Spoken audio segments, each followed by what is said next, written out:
Kali ini saya mau nyanyi dulu. Semarang kaline banjir, duwe utang ojo dipikir, sementing dibayar. Oke, topikku kali ini ngomongin hutang, dan hutang. Banyak ya tentunya pendukung dua tetangga saya yang selalu bilang membangun negara nggak harus dengan cara hutang. Negara Indonesia kita kan kaya. Kenapa baru komen di saat presidennya Pak Jokowi ya? Dulu-dulu presiden sebelumnya kan juga hutang. Kenapa baru protesnya sekarang? Apa dulu mungkin belum punya HP seperti saya ya?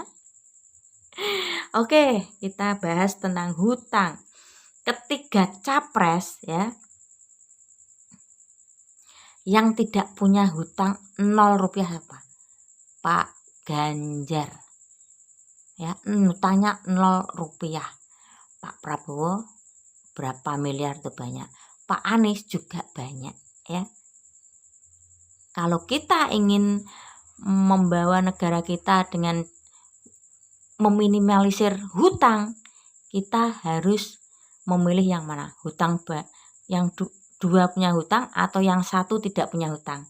Ayo mulai berpikir ya. Ayo mulai berpikir, dari sini aja kita berpikir yang pendek-pendek aja, nggak usah terlalu tinggi ya. Lawang ini di kehidupan pribadi saja hutang yang dua capres ini ya. Apalagi nanti memimpin sebuah negara yang begitu besar, ibaratnya itu bukan untuk pribadinya masing-masing ya. Tentu ini saya pastikan akan mengambil hutang lagi ya. Yang ini Pak Ganjar dalam kehidupan sehari-hari nggak punya hutang ya. Dan beliau ini pernah cerita dulu dari keluarga anak yang banyak ya. Beliau pun lulus sekolah masih mengangsur tanggungan hutang orang tuanya. Dan sampai sekarang beliau punya anak satu, punya istri, hutang 0 rupiah. Ya, berarti otomatis ini punya solusi bagaimana cara untuk keluar dari hutang.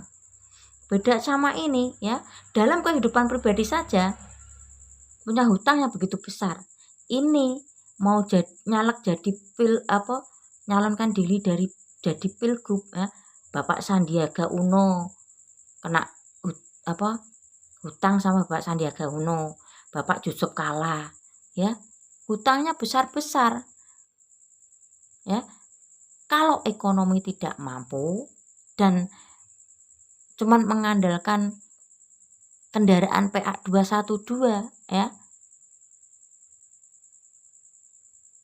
kalau kapasitas kepemimpinan kurang ya setidaknya jangan maju. Nanti yang kena dampak ya ini beban hutang tambah banyak ya.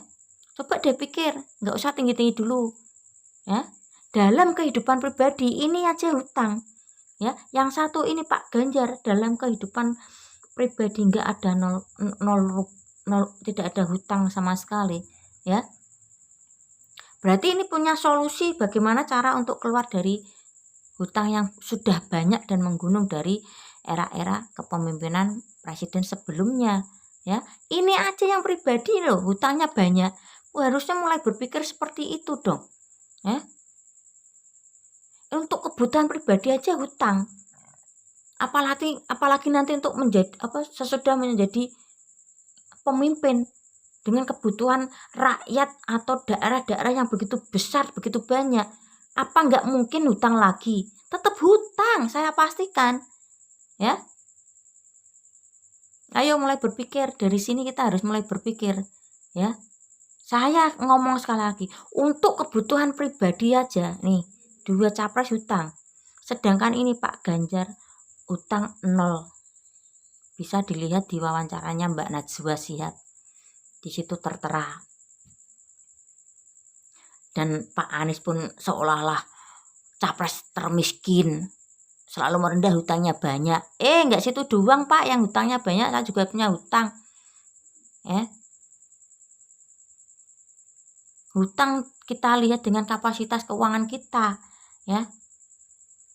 Antara income dan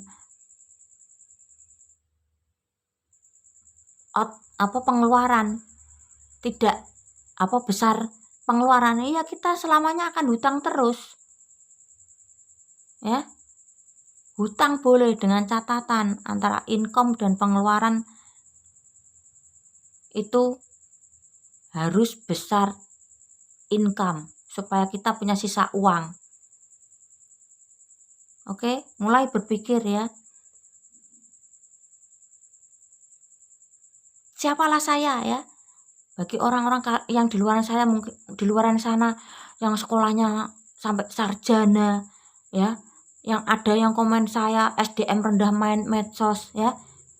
Sang eksekutor ini bos ya. Kalau saya bilang seperti ini, Anda mungkin lebih kaget. Saya pernah dirawat di RSJ, otak saya baru 13 tahun pulih. Ya.